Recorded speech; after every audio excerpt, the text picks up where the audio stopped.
Hello and welcome to Newscentre. I'm Parikshit Luthra. The top story this evening, India's defence sector is set to receive a big boost during Prime Minister Modi's trip to the United States later this month. The Biden administration has given permission to General Electric to co-produce and transfer fighter jet manufacturing technology to Hindustan Aeronautics Limited.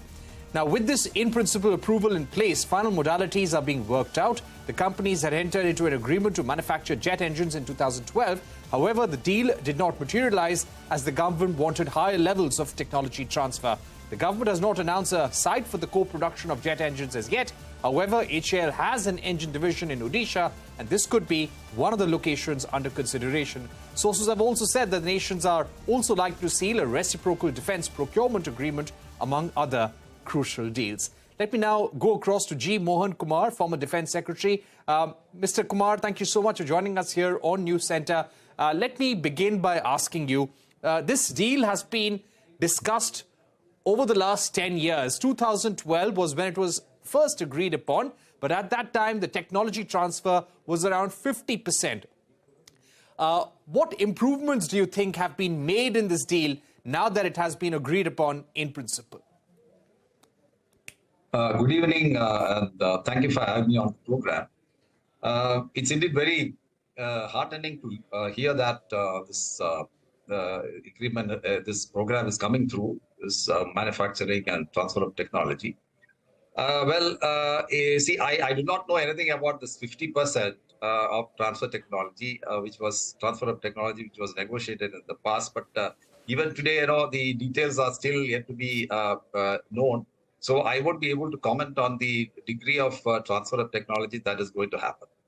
But I can say to a certain extent, this is a breakthrough in one way, because the jet engine technology is one of the closest held technologies.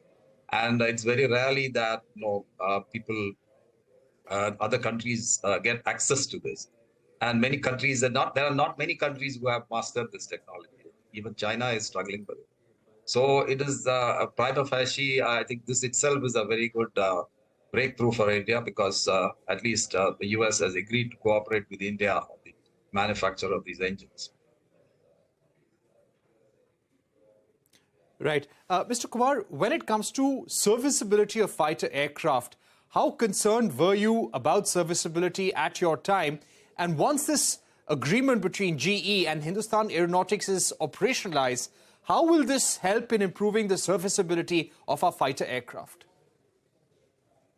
Well, Serviceability will depend upon what kind of engine you are using. See, I think most of the aircraft we have, of course, is Su-30. It's a Russian aircraft, and we manufacture the engines here. And there are, of course, serviceability problems with that, which is well known. But as far as the other engines are concerned, probably that we have Rolls-Royce engines operating somewhere else, and then some other engines are there. But for this purpose, we are using for the Tejas aircraft. This is being used, and so usually my general impression is that when US technology is used, the serviceability is of a high order. Because this is evident from the way we have been using the C-17 and C-130 aircraft, which I think they have maintained very well, and the serviceability is of a reasonably good order. So that is something very advantageous as far as the partnership with US is concerned. Right. What kind of avenues will this open up? We believe that the engine that will be manufactured and co-produced in India will be the GE F414 Iron 6 Aero engine, which will power the Tejas Mk2 aircraft. How do you think this will be for our fighter jet program? And what kind of avenues for cooperation and technology will this open up, Mr. Kumar? Well, these Mk2, Mark II, that is Tejas Mk2 is, the next stage. The Mk1 is going to be manufactured. Now it will be at least 2028 or 2030 by the time we start manufacturing this Mark II. We're still in the development process, and so this will require a higher thrust engine. and so far we have been using this F404, which has been powering our Tejas aircraft. But because of its difference in weight, because it's a medium weight aircraft, Mk2, so we need more thrust, and so it's something like nearly 100 kilonewtons of thrust, which this F414 will be providing. So that capability enables us to roll out the Mk2 aircraft very well, because we have to depend on that technology for bringing out the Mk2 aircraft, Tejas Mk2 aircraft. So Right. I'm sure then of course, see, we should not have exaggerated notions about the transfer of technology part. As you know, everyone knows that USA is not very very keen to transfer its technology. It has been going on for quite some time. These discussions have been going on some time. Whenever there is a real transfer of technology, we find that the cooperation is not of a high order. See, we had something like the DTTI, Defense Trade and Technology Initiative, where there was supposed to be co-production of many things, but it has not progressed much because of the various aspects, including the reluctance to transfer technology in full. Now, as I told earlier, this jet engine technology is closely held. And then India has been developing this technology because we have a Kaveri engine which was developed, and it has passed through several vicissitudes in its development process. And even today, we have to now depend on technology transfer for developing that. There's one reason behind that. Because whenever we build a jet engine, the cold parts of the jet engine, see the cold parts, jet engine and both parts, cold parts and the hot parts. The cold parts are probably manageable, but the hot parts are really difficult because it requires very sophisticated alloys and other type of materials for making an engine. So that particular part of the technology is closely held, and it's very difficult to access that technology. So I'll keep my fingers crossed, because Mr. Kumar? the US, Yeah, you're saying that you would like to keep your fingers crossed as far as the technology transfer goes, going by past experiences. Is that what you're saying, Mr. Kumar? Yes, I'm saying that because I'm saying that with full knowledge that technology transfer comes in drops, not in streams. So especially from USA, because they have very stringent regulations on transfer of technology. Right. During your time, what was the kind of technology transfer and some of the terms that you were discussing with the United States, Mr. Kumar?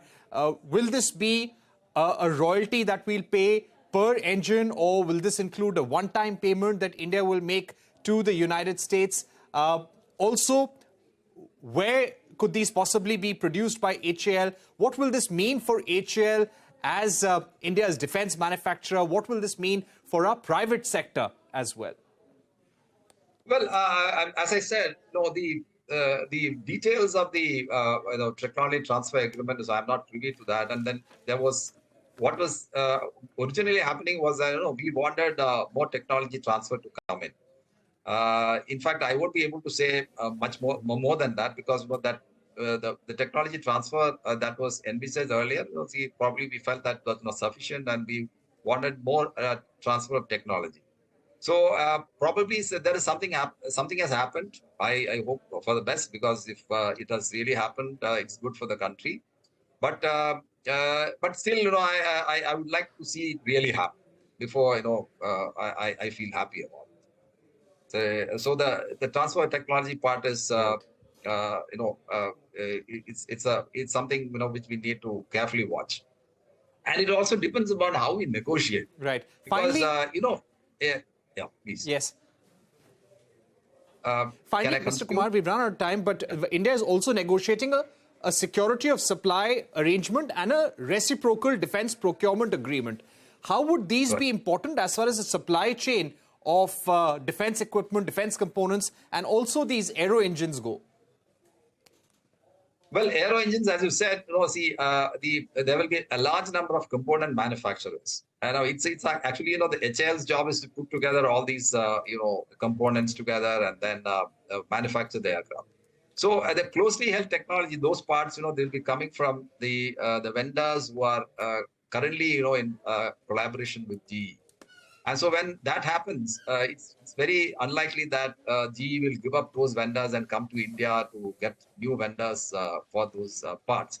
So what I'm expecting is that these parts will be imported from USA, and they will come here. Probably they will be machined and then used for the aircraft, for the aircraft engine. So, we do not know, to what extent that will result in a manufacturing ecosystem being created around this engine. But there are many other parts, which can be probably outsourced, and the manufacturer may not have any difficulty in doing that. So, in that case, at least half of the components may be manufactured in India. That's what I expect. All right, Mr. Kumar, thank you so much for joining us, telling us and explaining why you would still like to hold your horses as far as this deal is concerned, going by prior experiences. But thank you very much for putting this story in perspective for our viewers across the country. We're going to take a short break here on CNBC-TV18, but don't go anywhere. Up next, Maruti Suzuki has launched its highly anticipated SUV, the off-roader Jimny, starting at 12.7 lakh rupees ex-showroom. We take stock of Maruti Suzuki's latest SUV bet with Bertrand D'Souza, editor at Overdrive, on the other side. Stay tuned.